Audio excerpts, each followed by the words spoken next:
قرآن کی ایک آیت میں نے پڑھی، اللہ فرماتا ہے وَأَمَّا مَنْ خَافَ مَقَامَ رَبِّهِ وَنَهَى النَّفْسَ عَنِ الْهَوَىٰ، اور وہ شخص جو اپنے رب کے حضور کھڑے ہونے سے خوف کیا، ڈر گیا، وَنَهَى النَّفْسَ عَنِ الْهَوَىٰ، اور خواہشات نفسانی کے خلاف کیا، نفس کچھ اور چاہ رہا تھا، تم اس کی طرف نہ جا کر اللہ کے حضور کھڑے ہونے کا تمہارے دل میں احساس پیدا ہوا، خوف آ گیا، اس کا اجر جانتے ہو کیا ہے؟ قرآن کہتا ہے فَإِنَّ الْجَنَّةَ هِيَ الْمَأْوَىٰ، تو ایسے آدمی کا ٹھکانہ تو جنت ہی ہے، اس کا ٹھکانہ سیدھے جنت ہے۔ خواہشات نفسانیہ یہ ہر ایک کو دی گئی ہیں، یہ انسان کے ساتھ ساتھ چل رہی ہیں، اسی سے جنگ ہماری پوری کنٹینیو موت تک چلتی رہتی ہے۔ دنیا میں دوست بھی بنتے ہیں، دشمن بھی بنتے ہیں، دوست چھوٹ سکتے ہیں اور دشمن ختم بھی ہو سکتے ہیں، لیکن تمہارا نفس تمہاری موت تک ساتھ رہتا ہے، ہر گھڑی ساتھ رہتا ہے۔ وہ نفس ہمارے ساتھ ہے جس نے شیطان کو بھی گمراہ کیا۔ آپ سوچ سکتے ہیں ہر برے کام میں ہم یہ کہتے ہیں کہ شیطان نے بہکا دیا، شیطان نے بہکا دیا، یہی کہتے ہیں، نماز نہیں پڑھے شیطان ورغلایا بہکایا، صبح نماز میں نہیں آئے شیطان سلا دیا۔ مجھے یہ بتاؤ آدم علیہ السلام کو سجدہ کرنے سے جو شیطان نے انکار کیا اس کو کس نے منع کیا؟ ساری دنیا کو شیطان بہکاتا ہے تو شیطان کو کون بہکایا؟ تو محدثین فرماتے ہیں یہ نفس امارہ ہے جو ہر ایک کے ساتھ ہے، یہ شیطان کو بھی ہرا سکتا ہے، وہ شیطان کو بھی شکست دیتا ہے، وہ سب کے ساتھ ہے، وہ سب کے ساتھ ہے۔ اس نفس کو، اس خواہشات کو اگر کوئی چیز دنیا میں کنٹرول کر سکتی ہے تو صرف ذکر اللہ ہے، اللہ کا ذکر اسے قابو میں رکھ سکتا ہے۔ باقی اس قدر خطرناک ہے خواہشات نفسانیہ کہ بعض لوگ یہ سمجھتے ہیں کہ جوانی ختم ہونے کے بعد بڑھاپے میں کوئی خواہش نہیں ہوتی، بلکہ بہت سارے بوڑھوں کو زنا کرتے ہوئے دیکھا گیا۔ اور میرے آقا صلی اللہ علیہ وسلم فرماتے ہیں روئے زمین کے سب سے بدترین لوگ ہوں گے وہ جن کی طرف قیامت کے دن اللہ نظر بھی نہیں فرمائے گا۔ کچھ لوگوں کے بارے میں حدیث میں ہے قیامت کے دن رب تعالیٰ ان کی طرف نظر بھی نہیں فرمائے گا۔ یہ کون لوگ ہیں جو بڑھاپے میں بھی جا کر گناہ نہ چھوڑ سکے؟ اور وہ کون سے بوڑھے ہیں جو بڑھاپے میں بھی نہیں چھوٹ سکے ان سے گناہ؟ یہ وہی لوگ ہیں جو خواہشات نفسانی کے غلام تھے۔ مولا علی کرم اللہ وجہہ الکریم فرماتے ہیں اللہ نے ہر ایک کے ساتھ نفس بھی دیا، عقل بھی دیا۔ نفس کیا ہے؟ تمہارے خواہشات، اور عقل تمہیں فیصلہ کر کے بتاتی ہے۔ لیکن حضرت علی کرم اللہ وجہہ الکریم فرماتے ہیں جس کا نفس عقل پر غالب آ گیا اس آدمی سے زندگی میں کبھی خیر نہیں ہوگی، وہ کوئی صحیح فیصلہ نہیں لے سکے گا۔ جس کا نفس اس کی عقل پر غالب آ گیا، اور جس نے اپنے نفس کو ہرا دیا، شکست دیا، تو اس کی عقل اتنی پاورفل ہوتی ہے کہ وہ ہزاروں کو زیر و زبر کر سکتا ہے اور دنیا کے بڑے فیصلے لے سکتا ہے۔ جس نے اپنے نفس کو کنٹرول میں رکھا، اپنے خواہشات کو اپنے تابع رکھا، خود اس کا غلام نہیں بنا۔ میرے عزیزو، قرآن کی ایک آیت میں آپ کو بتاتا ہوں، کتنا بڑا لفظ اللہ تعالیٰ نے قرآن میں فرمایا، توجہ کتنا بڑا لفظ ہے یہ، ارأیت من اتخذ الہہ ہوا، اے محبوب کیا آپ نے نہیں دیکھا کچھ لوگ ایسے ہیں جنہوں نے اپنی خواہشات کو اپنا خدا بنا لیا۔ معبود، الہ کا مطلب ہے معبود، جس کی عبادت کی جائے اس کو کیا کہتے ہیں؟ معبود۔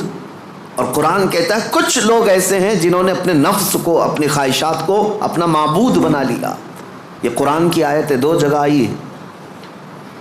اب اتنا بڑا لفظ نفس کے لیے اللہ فرما رہا ہے کہ کئی لوگوں نے اس کو بت بنا لیا، اپنا معبود بنا لیا۔ کیوں؟ اس لیے کہ یہ وہی کرتے ہیں جو ان کا نفس چاہتا ہے، تو گویا کہ اس کی عبادت کر رہے ہیں، خواہشات کی پیروی کر رہے ہیں۔ نفس صبح اٹھا، گناہ کی طرف کھینچا، آپ چل پڑے، گویا کہ اس کی عبادت میں لگے ہوئے ہیں۔ کبھی تو اسے شکست دو، کبھی تو اسے ہراؤ۔ رات کے وقت گناہوں کے اڈوں پر جانے کی جیسی خواہش ہوتی ہے، کیا اپنے آپ کو مارتے ہو؟ میں تمہیں بتاؤں، خواہشات تو بہت دور کی بات ہے، گناہوں کی خواہشات بہت دور کی بات ہے۔ سیدنا ابو بکر شبلی رحمۃ اللہ تعالیٰ علیہ سلسلہ قادریہ کے بڑے مشہور بزرگ ہیں، جن کے نام سے ہم شجرے میں پڑھتے ہیں بہر شبلی شیر حق دنیا کے کتوں سے بچا۔ وہ حضرت ابو بکر شبلی جب رات کے وقت عبادت کے لیے آتے تھے تو اپنی آنکھوں میں نمک کا سرما لگاتے تھے۔ کیوں؟ صرف اس لیے کہ نیند اگر آئی تو گویا کہ میں اپنی خواہش کا غلام ہو گیا، اپنے رب کا نہیں۔ عبادت اس کی ہو رہی ہے اور میں خواہش کے پیچھے چل رہا ہوں، حالانکہ نیند جو ہے یہ فطری چیز ہے، کسی کو کہیں پہ بھی آ جاتی ہے۔ اولیاء کاملین تو اس سے بھی اپنے آپ کو بچاتے تھے کہ وہ آنکھوں میں نمک پھیر لیتے تھے جس سے آنکھوں میں خون نکل آتا تھا۔ لوگ کہتے بھی تھے تو کہتے کہ اگر اللہ کی عبادت کے دوران اونگ آتی ہے، جھپکی آتی ہے، تو ان آنکھوں کی سزا یہی ہے کہ انہیں نمک لگا دیا جائے۔ اور حضرت شاہ مینا رحمۃ اللہ علیہ لکھنؤ میں آرام فرما ہے، حضرت شاہ مینا، ان کا حال تو یہ تھا کہ جب رات کو عبادت کے لیے کھڑے ہوتے تو ایک اونچی دیوار پر وہاں کھڑے ہو کر نماز پڑھتے، ادھر بھی کھائی ہے ادھر بھی کھائی ہے، کھڑے رہتے۔ لوگ کہتے کہ نماز پڑھنے کے لیے اتنی جگہ ہے، اس دیوار پر کیوں جا کر نماز پڑھتے ہیں؟ حضرت شاہ مینا فرماتے تاکہ میں ہمیشہ اللہ کی عبادت میں مصروف رہوں، اگر نیند آئی تو میرا جسم دیوار سے نیچے آ سکتا ہے اور اس جسم کو وہی سزا ملنی چاہیے جو اپنے رب سے غافل ہوتا ہو۔ نفس کے خلاف وہ اولیاء جنگ کرتے رہے، لڑتے رہے۔ سب سے بڑی خطرناک چیز آج ہمارے ساتھ جو چل رہی وہ ہمارے خواہشات ہیں، اور میرے آقا صلی اللہ علیہ وسلم ارشاد فرماتے ہیں لا یؤمن احدکم حتی یکون ہواہ تبعا لما جئت بہ، تم میں سے اس وقت تک کوئی مومن نہیں ہو سکتا جب تک اپنی خواہشات کو میری مرضی کے حوالے نہیں کرے گا۔ تم ویسا جب تک نہیں کرو گے جیسا رسول اللہ چاہیں تب تک تم مومن نہیں ہو۔ تم وہ کرتے ہو جیسا تم چاہتے ہو، تمہاری مرضی، تمہاری خوشی، تمہیں جو اچھا لگا وہ کرنے لگے۔ یہ مومن کامل کی علامت نہیں۔ مومن کامل وہ ہے جو اپنی زندگی میں وہ کرے جو رسول پسند کرے، ان کی مرضی کے مطابق۔ میرے عزیزو، خواہشات یہ لامتناہی سلسلہ ہے، نہ ختم ہونے والا سلسلہ ہے۔ کسی بھی خواہش کا کوئی اینڈ نہیں ہے۔ کر کے دیکھ لو، تمہیں اگر دولت کی خواہش پریشان کرتی ہے تو کماؤ کماؤ کماؤ، کہاں تک جاؤ گے؟ کبھی بھی پیٹ نہیں بھر سکتا۔ نبی پاک صلی اللہ علیہ وسلم ارشاد فرماتے ہیں قبر کی مٹی ہی اس کا پیٹ بھر سکتی ہے۔ کسی بھی خواہش کا اینڈ نہیں ہے دنیا میں۔ جو خواہشات ہیں، مال کی خواہش، میں یہ نہیں کہہ رہا کہ کسی کو مال کمانا ہی نہیں چاہیے، ارے میاں زندگی گزارنے کے لیے ہر ایک کو کمانا ہے، ہر ایک کو کمانا ہے، لیکن میں جس چیز کی مذمت کر رہا ہوں غلام بن کر کے پیچھے بھاگنا۔ جیسے فارسی میں کہا گیا ہے خوردن برائے زندگی اس نہ کہ زندگی برائے خوردن۔ کھانا جو ہے تمہاری زندگی کے لیے ہے، پوری زندگی کھانے کے لیے نہیں ہے۔ فرق دونوں میں سمجھ رہے آپ؟ مال تمہاری زندگی گزارنے کے لیے ضروری ہے لیکن پوری زندگی مال کے لیے نہیں ہے۔ لیکن خواہشات کبھی ختم نہیں ہوتی۔ شہوت کی خواہشات، نفس جیسے جنسی عمل کے ذریعے سے اپنے جسم کو سکون پہنچانے کی کوشش کرتا ہے، وہ خواہشات بھی کبھی ختم نہیں ہوتی،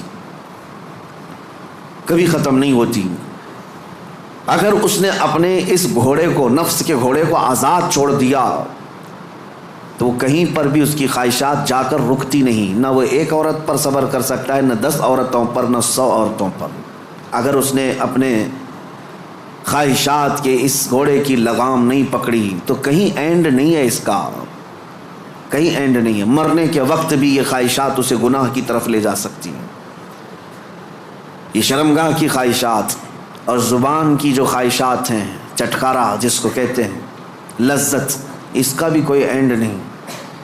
میں نے ایک ایسے صاحب کو بھی دیکھا، ان کے بیٹے میرے ساتھی تھے، وہ تو مذاق میں کہتے تھے کہ ان کے باپ ICU میں تھے، جس دن ان کا انتقال ہونا تھا اس دن بھی وہ بریانی منگوا رہے تھے ICU میں۔ تو یہ تو ایک نارمل سی بات تھی، ہنس کر کے وہ کہہ رہے تھے، لیکن وجہ یہ تھی کہ وہ ایڈکٹ تھے بریانی کی۔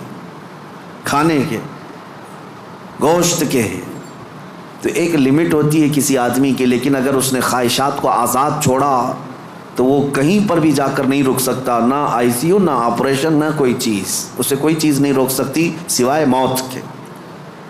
موت آنے تک وہ اپنی خواہشات میں ڈوبا رہے گا، ڈوبا رہے گا۔ خواہشات ایک سمندر ہے، وہ ختم نہیں ہوتا کبھی۔ اسی لیے میرے عزیزو، جتنا کم ہو سکے سمیٹ لو اپنے آپ کو۔ دنیا تمہیں ہاتھ پاؤں مارنے سے کتنی مل سکتی ہے، کتنی مل سکتی ہے مجھے بتاؤ۔ تم زیادہ سے زیادہ کس قدر اپنے آپ کو دنیا میں خوش رکھ سکتے ہو ان خواہشات کو پورا کر کے؟ کبھی نہیں۔ گناہوں میں یہ تمہیں ایسا برباد کر کے رکھیں گے خواہشات کہ تمہارے جسم مفلوج ہو جائیں گے، ایک دن موت کا وقت آئے گا، سارے درد تمہارے نکل رہے ہوں گے، دنیا سے جا رہے ہوں گے لیکن ہزاروں داغ چھوڑ کر جا رہے ہوں گے زمین پر، اور اسی زمین میں دفن ہونا ہے۔ اس لیے اللہ نے قرآن میں فرمایا اپنے رسول سے، اے محبوب کیا آپ نے نہیں دیکھا کچھ لوگ وہ ہیں جو اپنے خواہشات کو اپنا معبود بنا لیا ہے، اپنا خدا بنا لیا ہے، اس کی پیروی کرتے ہیں۔ اب کرنا کیا چاہیے؟ ان خواہشات کا قتل جتنا ہو سکے اس کے خلاف جانا ہوگا۔ ظاہر سی بات ہے، یہ رات کے وقت ذکر کی طبیعت کس کی چاہتی ہے؟ وہ لوگ جن پر اللہ فضل فرمائے، ورنہ اکثر کا جسم آرام چاہتا ہے، دنیا کی طرف جسم کھینچتا ہے، لیکن تم نے اس کو ٹھکرایا اور اللہ کے ذکر کو اپنایا، یہ آپ نے اپنے خواہشات کے خلاف کیا ہے۔ اس کے اجر میں کیا ہے؟ سیدھے قرآن کہتا ہے جنت اس کا ٹھکانہ ہے، جنت اس کا ٹھکانہ ہے۔ حضور پاک صلی اللہ تعالیٰ علیہ وسلم فرماتے، جانتے ہو اپنے صحابہ سے اللہ کو سب سے زیادہ پسندیدہ چیزیں کیا ہیں؟ اللہ سب سے زیادہ کیا چیز پسند کرتا ہے بندوں میں؟ اس میں حدیث پاک میں ہے ننگوں کو کپڑا پہنانا، بھوکوں کو کھانا کھلانا، یہ اللہ کو بہت پسند ہے۔ لیکن ایک اور چیز ہے، رب تعالیٰ فرماتا ہے جب دنیا سو رہی ہو اور تم کھڑے ہو جاؤ اللہ کی بارگاہ میں، یہ اس کو اتنا پسند ہے رب تبارک و تعالیٰ کو، سارے عمل میں ساری اداؤں میں اسے پسند ہے۔ کیوں؟ خالص بندہ رب کے لیے کھڑا ہوا ہے، ساری خواہشات کو چھوڑ کر کے، خواہشات کو چھوڑ کر۔ اب آؤ، جن لوگوں نے خواہشات کی پیروی کی ان کی ایک چھوٹی چند مثالیں میں آپ کے سامنے رکھتا ہوں۔ ایسی ہلاکت کہ سب کچھ ختم ہو جاتا ہے۔ میرے عزیزو، سلطان الاولیاء سیدنا غوث اعظم جیلانی بغدادی رضی اللہ تعالیٰ عنہ ارشاد فرماتے ہیں، جس شخص کو اپنی خواہشات پر قابو نہیں، اس کا نفس اسے کفر تک لے جا سکتا ہے، اس کا نفس اسے شرک تک لے جا سکتا ہے اور اسے کافر بنا کر دنیا سے لے جائے گا۔ ایسے حالات بھی ہم نے دیکھے، خواہشات نے انسان کو کافر بھی بنا دیا، کبھی مال کی خواہش، کبھی عورت کی خواہش، کبھی کسی اور چیز کی خواہش۔ اللہ اکبر، وہ صحابہ کیسے تھے جنہوں نے اپنی ساری خواہشات کو میرے مصطفیٰ کی مرضی پر قربان کر دیا تھا، ہر چیز کو قربان کیا تھا، ہر چیز کو قربان کیا۔ آؤ میں تمہیں وہ بات بتا دوں جو سیدنا ابراہیم علیہ الصلوۃ والتسلیم کے متعلق قرآن میں آیا ہے۔ وَإِذْ قَالَ إِبْرَاهِيمُ رَبِّ أَرِنِي كَيْفَ تُحْيِي الْمَوْتَى قَالَ أَوَلَمْ تُؤْمِنْ قَالَ بَلَىٰ وَلَٰكِنْ لِيَطْمَئِنَّ قَلْبِي قَالَ فَخُذْ أَرْبَعَةً مِّنَ الطَّيْرِ فَاصْرُهُنَّ إِلَيْكَ ثُمَّ اجْعَلْ عَلَىٰ كُلِّ جَبَلٍ مِّنْهُنَّ جُزْءًا ثُمَّ ادْعُهُنَّ يَأْتِينَكَ سَعْيًا۔ قرآن کہتا ہے ابراہیم علیہ السلام نے ایک بار اللہ کی بارگاہ میں ذکر کیا کہ مولا تو مرے ہوئے لوگوں کو دوبارہ کیسے زندہ کرتا ہے؟ اللہ نے پوچھا کیا ابراہیم تمہیں اس بات پر یقین نہیں ہے؟ عرض کیا مولا یقین ہے لیکن آنکھوں سے دیکھنا چاہتا ہوں، تو مردے زندہ کیسے کرتا ہے؟ رب تعالیٰ نے فرمایا 4 پرندے لے لو، ان کو ذبح کرو، ان کا گوشت پورا قیمہ بنا کر مکس کر لو، اور 4 پہاڑوں پر تھوڑا تھوڑا سب کا گوشت رکھ کر کے آؤ، اور پھر ان پرندوں کے نام لے کر پکارو، وہ اڑتے ہوئے آئیں گے۔ حضرت ابراہیم علیہ السلام نے 4 پرندے لیے، ایک کوا، ایک مرغا، ایک کبوتر اور ایک مور۔ ان 4 پرندوں کا ذکر ہے، کوا، کبوتر، مرغا، مور۔ یہ 4 پرندے ذبح کیے، سب کا گوشت مکس کیا اور 4 پہاڑوں پر رکھ کر آئے اپنی جگہ پر۔ ان کی سب کی منڈیاں ان کے پاس تھیں، سر ان کے پاس تھے۔ پکارا انہوں نے پرندوں کا نام لے کر، ہوا میں وہ قیمہ اڑتا گیا، اپنے اپنے جسم سے ملتا گیا اور آ کر اپنے اپنے سر سے جڑ کر پورا پرندہ بنا۔ قرآن پاک میں یہ ہے واقعہ. سبع سنابل شریف میں میر عبد الواحد بلگرامی رحمۃ اللہ علیہ اس واقعے کو لکھ کر کے اب ارشاد فرماتے ہیں کیا کبھی تم نے یہ سوچا کہ ابراہیم علیہ السلام نے وہ 4 پرندے کیوں لیے؟ کون سے؟ کوا، کبوتر، مرغا، مور. یہی 4 پرندے کیوں لیے؟ انہی کو ذبح کیوں کیا؟ اور رب تعالیٰ کی قدرت کا مشاہدہ کرنا تھا. مری ہوئی چیز کو زندہ دیکھنا، آنکھوں سے مشاہدہ کرنا یہ معمولی چیز تو نہیں ہے. اللہ کی قدرت کو دیکھنا ہے اپنی آنکھوں سے. یہ دیکھنے کے لیے کیا کیا ابراہیم علیہ السلام نے؟ 4 چیزوں کو ذبح کیا، اور وہ 4 خاص پرندے ہیں. تو حضرت عبد الواحد بلگرامی فرماتے ہیں چاروں پرندوں کی 4 خصوصیت ہے. چاروں پرندوں کی 4 خصوصیت. کوا، اس کی خصوصیت لالچ ہے. کوا لالچی بہت ہے، اس کا پیٹ کبھی بھرتا نہیں، کبھی پیٹ نہیں بھرتا، اس کے اندر لالچ زیادہ ہے. اور مرغا، مرغے کے اندر شہوت زیادہ ہے، مادہ کے لیے، اپنی عورتوں کے لیے شہوت بہت زیادہ ہے مرغے کے اندر. اور تیسرا کبوتر، کبوتر کے اندر دوستی کرنے کی عادت بہت ہے. سارے پرندوں میں جلدی دوستی یہی کرتا ہے، جلدی مانوس ہوتا ہے، فرینڈ بنانا یہ کبوتر کی عادت ہے. چوتھا مور، مور کو اپنی خوبصورتی دکھانے کی خواہش بہت زیادہ ہے. نمائش، دکھاوے کی عادت اس کو بہت زیادہ ہے. جب 4 لوگ کھڑے ہوں گے اپنے پر کھول کر کے ناچتا رہے گا، اس کی خوبصورتی دیکھو. اب حضرت میر عبد الواحد فرماتے ہیں 4 پرندوں کی خصوصیتیں پتہ ہے؟ کوے کی لالچ، مرغے کی شہوت، کبوتر کی دوستی اور مور کی نمائش.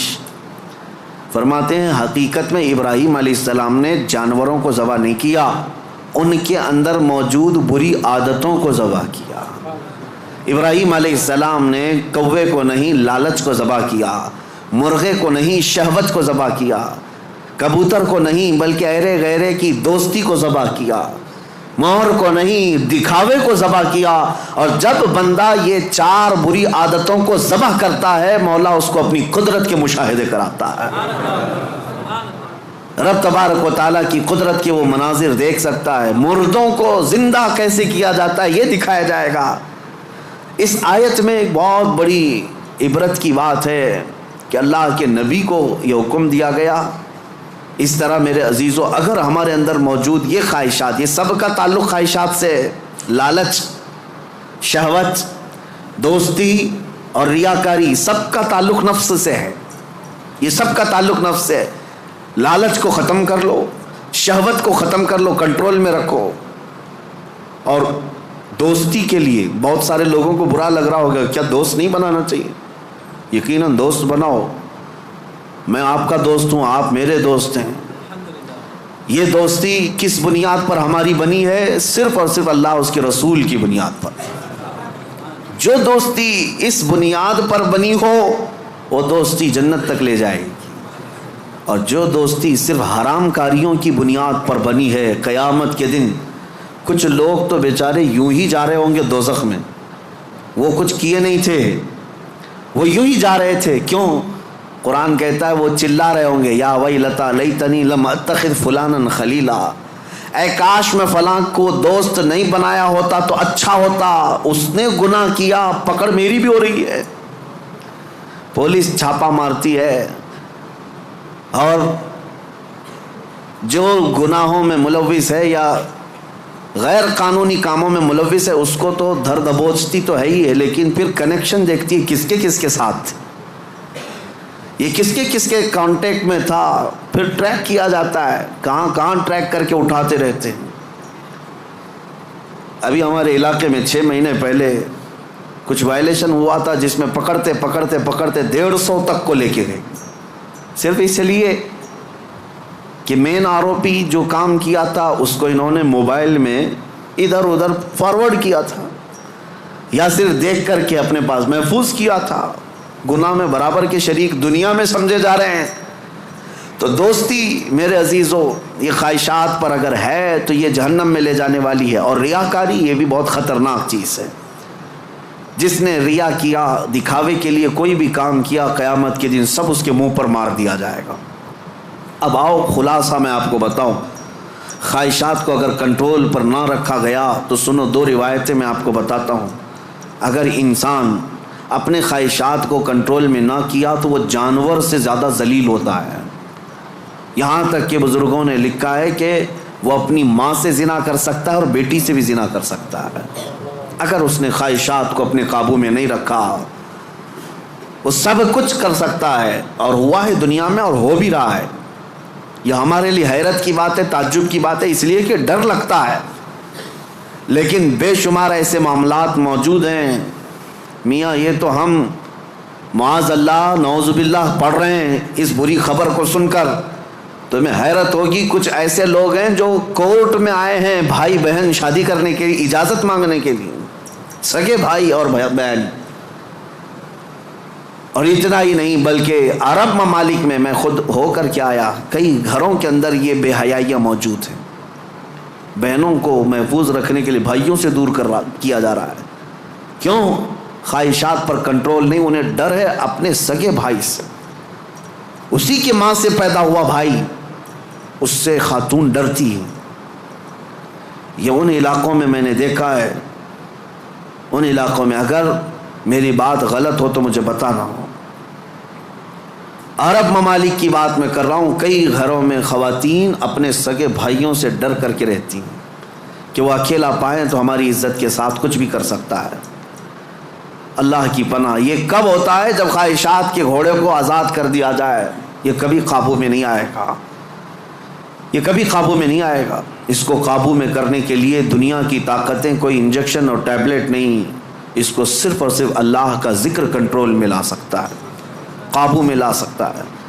جب تم اللہ کے ذکر میں شامل ہو جاؤ یا خود سے کرو، نفس اپنے خواہشات سے باہر نکلتا ہے اور تمہارے دل کے اندر ایک قرار اور سکون آتا ہے.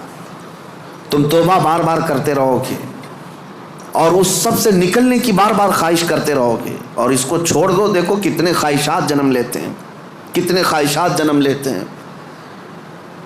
اسی لیے نبی پاک صلی اللہ تعالیٰ علیہ وسلم نے ارشاد فرمایا، خواہشات انسان کو کہاں لے جاتی ہیں. شاید ایک 7-8 سال پہلے کی بات ہے. مہاراشٹر کا ایک علاقہ ہے، ایک شہر ہے، بڑا مشہور شہر ہے. اب چونکہ مجھے کچھ بھی بولنا مشکل ہے، ساری چیزیں وائرل ہوتی ہیں. کوئی بھی اس جگہ کے لوگ اس کو غلط انداز میں نہ محسوس کریں. پہلے میں ہر چیز آپ کے سامنے ظاہر کرتا بولتا تھا. ایک شہر ہے، میں نے باضابطہ وہاں کی رپورٹ دیکھی تھی، آج بھی میرے ذہن میں وہ گونجتی ہے. 4 عورتیں، مسلمان عورتیں تھیں، قبرستان میں رات کے وقت جایا کرتی تھی. یہ بات تو لوگوں کو معلوم ہونے لگی. بعد میں کچھ لوگوں نے ان کا پیچھا کیا کہ آخر یہ کیوں جا رہی ہیں. تو ایک دن کچھ لوگوں نے جا کر کے دیکھا تو قبر کو کھود کر کے اس کے اندر اترتی ہیں اور پورے کپڑے اتارتی ہیں، ننگی ہو کر اپنا پخانہ ایک دوسرے کا کھاتی ہیں. نعوذ باللہ من ذالک. یہ کتنا گھناؤنا عمل ہے، بولنے میں 1000 بار شرم آئے. کیوں؟ یہ پکڑا گیا اور پوچھا گیا آخر کوئی جانور بھی تو نہیں کرتا ایسا. تو پکڑ کر کے تفتیش کرنے کے بعد پتہ چلا کہ ان کی خواہش تھی کہ وہ سفلی عمل پر قبضہ حاصل کر لے. سفلی عمل پر، جادو پر کنٹرول حاصل کرنے کے لیے وہ چاہتی ہیں کہ یہ عمل کیا جائے. ان کو کسی بابا نے بتایا جتنا یہ گندا عمل کرو گے اتنا تم پاورفل جادوگر بن سکتے ہو.